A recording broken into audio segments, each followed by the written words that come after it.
Meanwhile, the U.S. economy is in much better shape than many people think. That, according to our next guest, Chase Wilsey of Wilsey Asset Management.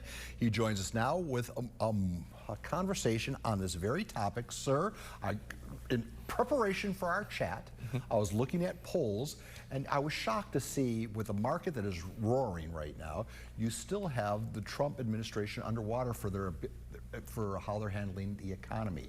You say? Inflation. I mean, and maybe not even inflation, but perceived inflation, right? The gas pump, I really think, is going to be a big kind of measure for a lot of individuals when they're rating the economy or the economic performance of a president. And obviously the Iran war has spiked oil and gas prices, and I think that's really the biggest hurdle that they're having to overcome. Yeah, but a lot of folks, a lot of working folks have 401ks, and they have to be feeling really good when that number keeps getting bigger and bigger. I would agree with that, but also I think that for whatever reason, you know, you talk to most people, and the 401k is so important, but I think it's so far out into the future for many people. The gas pump is something that you drive by every day, you fill up your car. I really think that is what is weighing on people. I mean, the cost of food has spiked, and also too, a lot of people have a hard time recognizing what inflation is.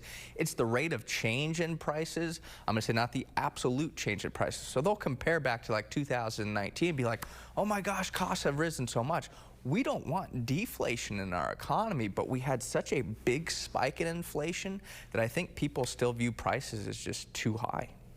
Could you react to my little chit chat with Lauren on the anchor desk about back in '29, these wild swings?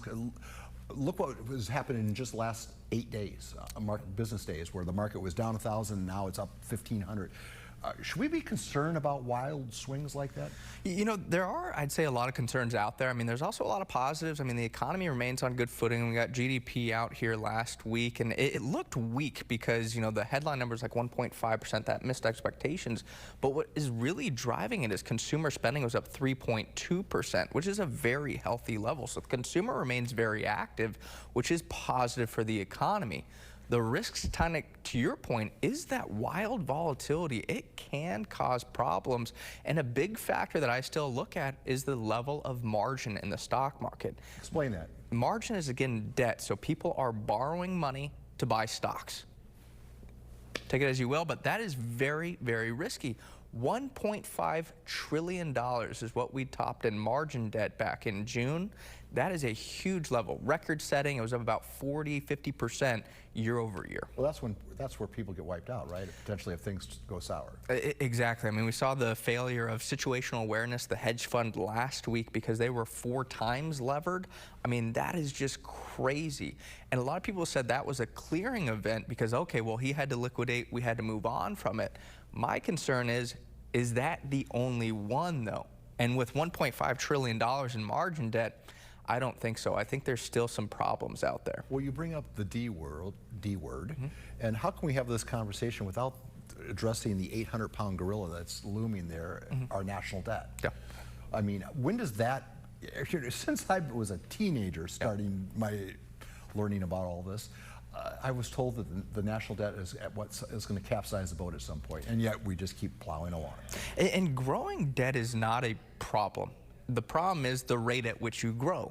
And right now at about $40 trillion, that's a heavy burden for us to overcome.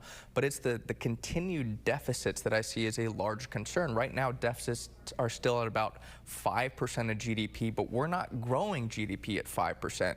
Since we've come to a place now where if you look at debt to GDP, it's about 120%, we really need deficits to be substantially below the U.S. GDP growth to kind of get back to a more normalized level. Is there anything on the horizon? Oh, you know what, Chase, we're out of time. I'll save it for our next conversation because I think the national debt will still be there next week, right? It'll be there for a while. All right.